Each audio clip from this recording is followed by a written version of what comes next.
Greetings, friends. Today there was another massive air attack against Ukraine. The Russians launched both missiles and more than 500 drones, most of which were aimed at our capital, at Kyiv.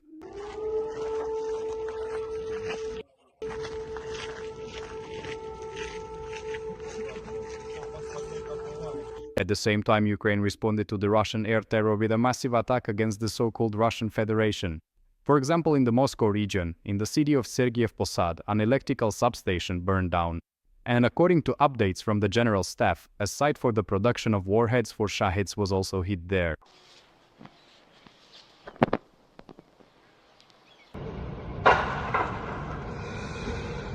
It was literally right next to me. Right here. I don't know, just a house away. The city of Azov also came under attack from Ukrainian drones. It is located in the Rostov region. There were also strikes on the optical mechanical plant there. It's about to fall, holy shit.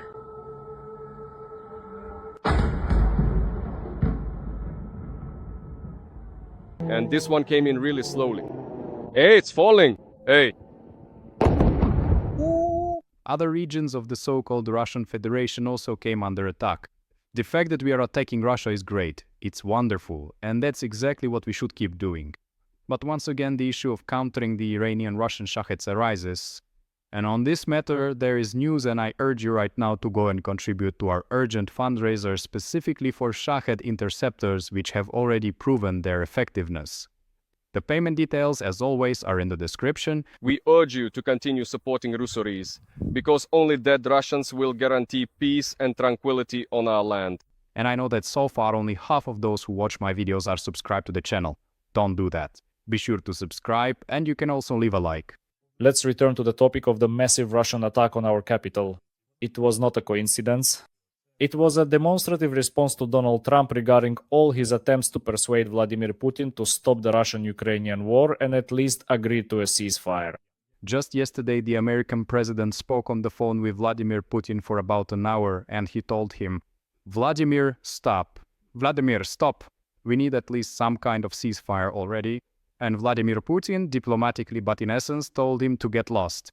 Our president also clearly stated that Russia will steadfastly pursue its stated and fundamental goals, namely the complete elimination of the well-known and deeply rooted causes that ultimately led to the current challenging state of affairs, to the present acute and significant confrontation. And Russia will not back down from these goals. Let me translate. Vladimir Putin told Donald Trump that of course you can demand whatever you want, but you have no cards to play, and that's why the so-called Russian Federation will continue the war. As always, the Russians tried to bribe Trump, for example, by telling stories about how the so-called Russia helped create the United States. At the same time, on our side, it was noted that Russia played a significant role in the formation of American statehood. This has already happened before. Ukraine named after Vladimir Ilyich Lenin. Apparently, this pseudo-argument didn't really work on Donald Trump. So Vladimir Putin moved on to some truly heavy artillery and suggested exchanging film collections. During this meeting, the idea was expressed, the idea of exchanging between the two countries film productions that promote traditional values that are close to us and to the Trump administration. Rubber butt. Well, it seems that all these proposals didn't really have much of an effect on Trump. Probably because the conversation was over the phone and not in person, Vladimir Putin couldn't give Trump another portrait. And Trump stated that he was disappointed with the conversation. And we also talked about, as you know, the war with Ukraine. And I'm not satisfied with that. No, I didn't make any progress. Let me remind you that previously, after every conversation with Vladimir Putin, Trump would talk about how wonderful, successful, effective, productive, and grand the conversation was. And in just 2 more weeks, the Russian-Ukrainian war will be over. It will be a golden deal. I think that we on the path to peace. I think that President Putin wants peace. But now Trump has started to realize what was clear from the very beginning, that Vladimir Putin is simply deceiving him, that Vladimir Putin does not want to end the Russian-Ukrainian war and is just stalling for time. Well, an awakening, even if it comes late. And I am very disappointed by the conversation I had today with President Putin, because I don't think he is seeking to resolve the situation. I am disappointed. Well, it's not just me saying that I don't think he's looking for a way to stop, and that's very bad. Today, the American president is also supposed to speak with the president of Ukraine, Volodymyr Zelensky. And frankly, friends, we shouldn't count on any kind of breakthrough because yes, Trump is dissatisfied with Vladimir Putin. Yes, he has indeed realized that Vladimir Putin is actively deceiving him, but we absolutely cannot count on new arms deliveries. And judging by Donald Trump's recent responses, we really cannot count on the old deliveries either. We haven't suspended them. We are providing weapons, but we've already given so many weapons. But we are providing weapons and working with them, trying to help them. But Joe Biden has emptied out our entire country by providing weapons. We have to make sure we have enough for ourselves. Perhaps in the best case scenario for us, Congress will vote for secondary sanctions against so-called Russia, but when that will happen is unknown supposedly soon. And even if they do vote, the final word will still belong to Trump. So once again, it's not worth counting on him.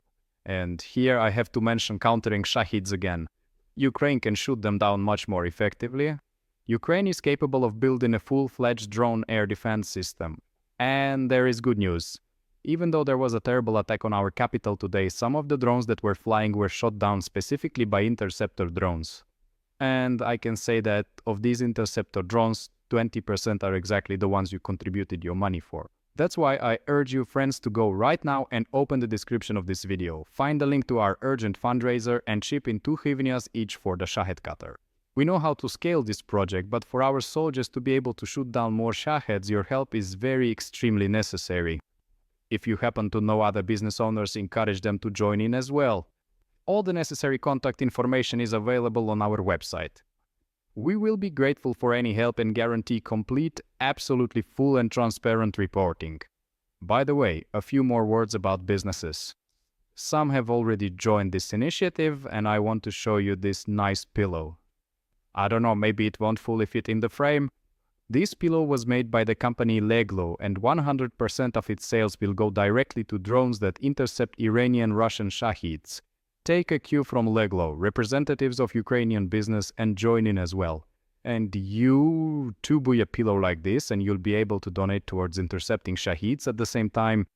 This is the best investment. At the same time, so you don't have any illusions, I'll say that implementing a full-fledged drone-based air defense system takes time and our country has already lost a lot of time. Now everyone is actively involved and interceptor drones will be coming and are already arriving through government contracts. But we need many more of them now and we need to train crews, we need to build the infrastructure. So once again, we can't do it without your help. And ultimately, to intercept Shaheds, we need to employ many different means. We need helicopter aviation, anti-aircraft guns, surface-to-air missile systems, Massachusetts NPADs and more. And drones are one of the components of this counteraction against Shahids. We know how to scale this up, but the cost of a single interceptor is higher than that of a regular FPV, which is understandable. However, it's still quite inexpensive. Right now we can purchase such a drone for 90,000 hryvnias, but the lives of Ukrainians are priceless. And that's exactly why I'm reaching out to you for help. It's important to understand that scaling up the project will take some time, but the sooner we raise the funds, the faster the whole process will move forward. Later, when it's possible, because right now it's better not to do so in order not to give hints to the enemy, we will show you many videos of Shahid drones being shot down, and believe me, you will be very pleasantly surprised. And just in the past day, thanks to you, our soldiers received another 340 new FPVs. Glory to the heroes. Friends, we can do a lot to help our soldiers shoot down Shaheds more effectively. This is absolutely possible, it's already happening, but we simply can't do it without you. Keep supporting the security and defense forces of Ukraine.